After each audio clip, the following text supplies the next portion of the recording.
வெள்ளை அறிக்கை என்பது இருக்கிறதே, அது எதற்காக இப்போது கொடுக்கப்பட்டிருக்கிறது என்பதை விட அது ஒரு அரசியல் சாயத்தோடு வரக்கூடிய வாய்ப்பாகத்தான் அதை படித்த பொதுவானவர்களுக்கே தோன்றுகிறது.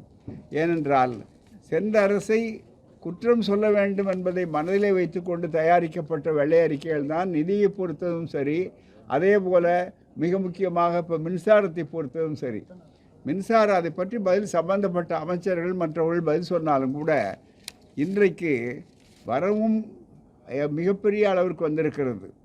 அதே மாதிரி செலவுகள் வந்திருக்கிறது என்போது அடிப்படையில் ஒரு கருத்தை சொல்லுகிறேன். என்ன விரிவாக சொல்கிறதுக்கு பதிலாக ஒரு கருத்து.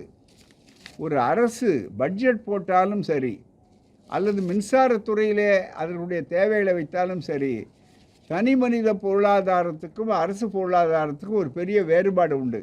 அதை அறவே மறந்துவிட்டு அரசியல்வாதிகள் அரசியல் செய்ய முயற்சிக்கிறார்கள். என்ன செய்கிறார் என்றால், தனி மனித பொருளாதாரத்தில் வரவு என்பது முதல், செலவு என்பது அதற்கேற்ப. அரசு பொருளாதாரத்தில் செலவு என்பது முன்னாலே என்னென்ன திட்டங்கள் போட வேண்டும், அதுக்கு எப்படி எப்படி பணத்தை நிதியை உருவாக்க வேண்டும் என்பது வரவு அதுக்கேற்ப இருக்கணும். அந்த வரவுகளுக்கு பல வழி உண்டு. கடன் வாங்குவது, இன்றைக்கு கூட நிதியமைச்சர் கடன் வாங்குவது தவறே அல்ல.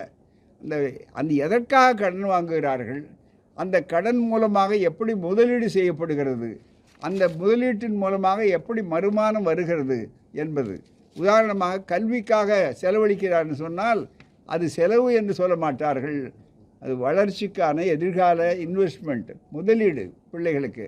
அது மாதிரி ஒவ்வொரு துறையிலும் வருகிற போது இதை மேலெழுந்த வாரியாக அரசியலுக்கு பயன்படுத்தக்கூடியவர்கள் என்ன நினைக்கிறார்கள்னா, ஆளுங்கட்சியோ மற்றவர்கள சாதாரண மக்கள் மத்தியில் வரவு எட்டனா செலவு பத்தனா கையில் துந்தனாங்கிறதுக்கு பாட்டுக்கு நல்லா இருக்குமே தவிர அது தனி மனித பொருளாதாரம். ஆனால் வரவு முதல்ல செலவை முடிவு செய்துவிட்டு கல்விக்கு எவ்வளவு, வளர்ச்சிக்கு எவ்வளவு, வெளிநாட்டுக்காரர்களுக்கு இன்ஃப்ராஸ்ட்ரக்சர் போட்டால் வெளிநாட்டுக்காரர்கள் வந்து நிதி செய்கிறாங்க. அந்த அடிக்கட்டுமானத்தை நாட்டில் உருவாக்கி நல்ல சாலைகள் மற்றெல்லாம் வந்து கடன் வாங்கி போடலாம். உலக வங்கியே கடன் கொடுக்கறதுக்கு தான் இருக்குது மிக முக்கியமாக. அது தவறே அல்ல. ஆனால் அதனால் ஏற்படுகிற பயன் என்ன என்பதை பார்க்கிற நேரத்தில் இந்த வெள்ளை அறிக்கைகள் மூலமாக ஒன்று அதை என்ன செய்யப்போகிறோம் என்று அவர்கள் இதுவரை செய்யவில்லை. அதாவது சென்ற ஆட்சியை குறை சொல்லியே ஆட்சி நடத்திவிட முடியாது. அந்த ஒரே வார்த்தையில் அதுக்கு பதில் இருக்குது. என்னென்னா, அதனால தானே அந்த ஆட்சி மாறி இருக்குது. உங்களுக்கு ஓட்டு போட்டது உங்கள் மேலே நம்பிக்கை வைத்து தானே ஓட்டு போட்டிருக்காங்க. அப்புறம் நீங்கள் அந்த ஆட்சியே சொல்லி கொண்டிருந்தால் அது பயன்படாது. மிக முக்கியமாக நீங்கள் இதற்கு மாற்று வழி என்ன என்று கண்ண வேண்டும். அது மட்டுமல்ல, ஒரு ஆட்சி முடிஞ்சு இன்னொரு ஆட்சி என்பது இருக்கிறத, அது கட்சிகளுக்கு வேண்டுமானால் மாறுதல் இருக்கலாம். ஆட்சியை பொறுத்தவரையிலே திட்டங்களுக்கு வளர்ச்சி வரணும். பூராமே ஒரு திட்டத்தை உதாரணமாக பழைய அரசாங்கங்களே அப்படி செய்திருக்கிறது. முதல்ல மதிய உணவு திட்டம் சர்பி தியாகராயரால் ஆரம்பிக்கப்பட்டது. அன்றைக்கி நிதி கொடுக்கல வெள்ளைக்காரன், அதனால் நின்று போச்சு. சென்னையில் மட்டும் காமராசர் வந்தார், பகல் உணவு திட்டம். முதல்ல நிதி இல்லைன்னா மக்களிடம் திரட்டி தான் முதல்ல ஆரம்பித்தாங்க. பிறகு அரசாங்கமே அதுக்கு நிதி ஒதுக்கிச்சு அவருடைய காலத்திலேயே. பகல் உணவு திட்டம் அடுத்தது மிகப்பெரிய அளவுக்கு வந்தது. எம்ஜிஆர் ஆட்சி வந்த உடனே அது என்ன பண்ணார், சத்துணவு திட்டம்னு அதை மாற்றினார். சத்துணவு வந்தது. கலைஞர் ஆட்சி வந்தது, உடனே சத்துணவு தான், 2 முட்டை சாப்பிடாதவங்களுக்கு 2 வாழைப்பழம் அப்படின்னு உண்மையாக சத்துணவு ஆக்கினார்கள்.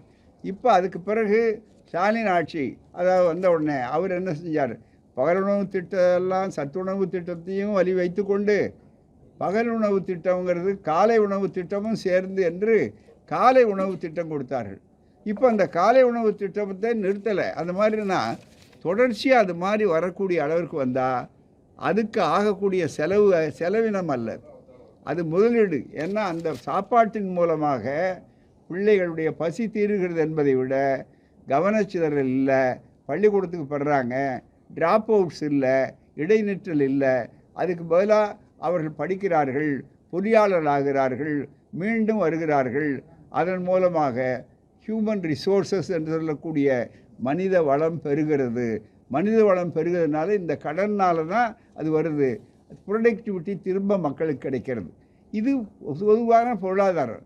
மலிவான அரசியலில் பாருங்கள், இவ்வளோ ரூபா வருது, 100 ரூபா வருது, 120 ரூபாய் கடன் வாங்கியிருக்கிறாங்கன்னு சொல்லக்கூடியது அல்ல.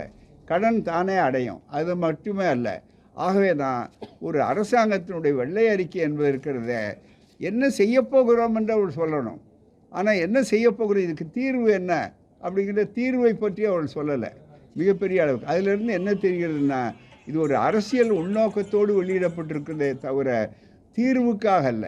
ரெண்டாவது, குற்றம் சொல்லுவது என்பது சரியான வாதமாகாது. சென்ற ஆண்டு தவறுகள் செய்ததாகவே வாதத்துக்கு வைத்து கொண்டால் கூட அதுக்கு தானே உங்களை மாற்றியிருக்காங்க, அதுக்கு தானே நாங்கள் உங்களை மாற்றிருக்கோம் அப்படின்னு சொல்லக்கூடிய அளவிற்கு வந்திருக்கிறார்கள். ஆகவே அந்த பதிலை எப்பவும் சொன்னால் அது ரொம்ப நாளைக்கு அது தாக்கு பிடிக்காது. அது கேட்கும்போது வேண்டுமானால் சிலருக்கு புரியாத மக்களுக்கு தலையாட்டக்கூடியது இருக்கும். விவரம் தெரிந்த மக்களுக்கு நாம் அதுக்கு பதிலாக நாங்கள் என்னென்ன திட்டங்கள் செய்திருக்கிறோம், எங்களுடைய திட்டங்கள் நாங்கள் சொன்ன வாக்குறுதிகள் இருக்குது, அந்த வாக்குறுதிகளெல்லாம் இப்படி நிறைவேற்றி காட்டி முந்த அரசியலோட நம்ம வந்திருக்கோம். உதாரணமாக 1000 ரூபா மகளிருக்கு கொடுத்தார்கள்னு சொன்னால் 2500 ரூபா நாங்கள் கொடுப்போங்கிறத இன்னென்ன வகையில் உருவாக்குவோம். அதுக்கு நிதி எப்படி போகுது அப்படின்னு வரி போடணும், அல்லது நோட் அடிக்கணும். நோட் அடிக்கிற அதிகாரம் நமக்கு கிடையாது, டெல்லிக்கு தான் மிக முக்கியமானது. அதுக்கு அல்லது வேறு என்ன பண்ணணும், வரி போடணும், அல்லது வருவாயை பெருக்கணும். வருவாயை பெருக்கிறதுக்கு சில திட்டங்களுக்கு மாநில அரசு செய்யணும். வருவாயை பெருக்கணும், வரி வாங்கணும். அது எல்லாத்தையும் விட கடன் வாங்கிறதுக்கு பொருளாதாரத்தில் என்ன அளவு வந்திருக்கிறதோ வளர்ச்சி அது வரை வாங்கலாம். கடனை திருப்பி கொடுக்கக்கூடிய சக்தி வளர வளர கடன் வாங்கித்தான் நடக்கணும். கடன் வாங்காத பொருளாதாரம் என்பது இருக்கிறத அது தனி மனித பொருளாதாரத்துக்கு சரியாக இருக்கலாம், அரசு பொருளாதார தத்துவத்துக்கு நேர் எதிரானது என்பதுதான் உண்மை. முன்னாள் அமைச்சர் ஏவா வேலு இருக்காங்கல்ல, அவங்க மேல ஊழல் தடுப்பு பிரிவு வந்து இப்போ 3 கோடிக்கு மேல ஊழல் செஞ்சுட்டாங்கன்னு சொல்லிட்டு 8 பிரிவின் கீழே வழக்கு பதிவு செஞ்சிருக்காங்க. எப்படி பார்த்து? நிச்சயமாக இது உடனடியாக அவர் எதிர்க்கட்சி துணைத் தலைவராகவும் இருக்கார், மிக கொறடாவாக இருக்கார், நிறைய பேசினார். அவர் தெளிவாக சொல்கிறாங்க, மிகப்பெரிய அளவுக்கு இந்த பழிவாங்கும் அரசியலால் பயனில்லை, கோர்ட்டுக்கு போயிருக்கிறாங்க. இதையெல்லாம் திமுக நெருக்கடி காலத்தையே சந்தித்த ஒரு இயக்கம். ஆகவே நிச்சயமாக நெருப்பு ஆற்றில் நீந்தி வெளியே வந்தவர்கள் இதையும் சந்திப்பார்கள். அதுக்கு சந்தித்து தக்க விடையை அவர்கள் மக்களுக்கு காட்டுவார்கள். சட்டப்பேரவையில் முதலமைச்சர் செய்கை காமிட்டு அப்பாவை சொல்லிட்டு சொன்னார்ல, அதை எப்படி பார்க்குறீங்க? சட்டசபை அது விடுதலையிலேயே நான் தெரிவிக்கிறேன். யாகாவராயினும் சோகாக்க, யாகாவராயினும் நாகாக்க, நாகாக்கால் சோகாப்பர் சொல்லியிருக்கப்பட்டு முதலமைச்சர் இன்னமும் தன்னை சினிமாவிலிருந்து விடுபட்டார், சினிமா செயலிலிருந்து விடுபடவில்லை. இந்த குட்டி கதைகள் எல்லாம் லாவணி கச்சேரிகள் அரசியல் நடத்தக்கூடாது. அது மீண்டும் அது பூமிராங்கி ஆகி இன்னும் அதிகமாக இந்த சண்டையில் வளர்ச்சி, நாடு, அரசியல், பொது ஒழுக்கமெல்லாம் கீழே போயிடும். ஆகவே தான் முதலமைச்சராக இருக்க வேண்டும், ஆட்சியை ஆட்சியாக நடத்த வேண்டும், அதை சினிமா காட்சியினுடைய மற்றொரு பகுதியாக ஆக்கக்கூடாது. நன்றி.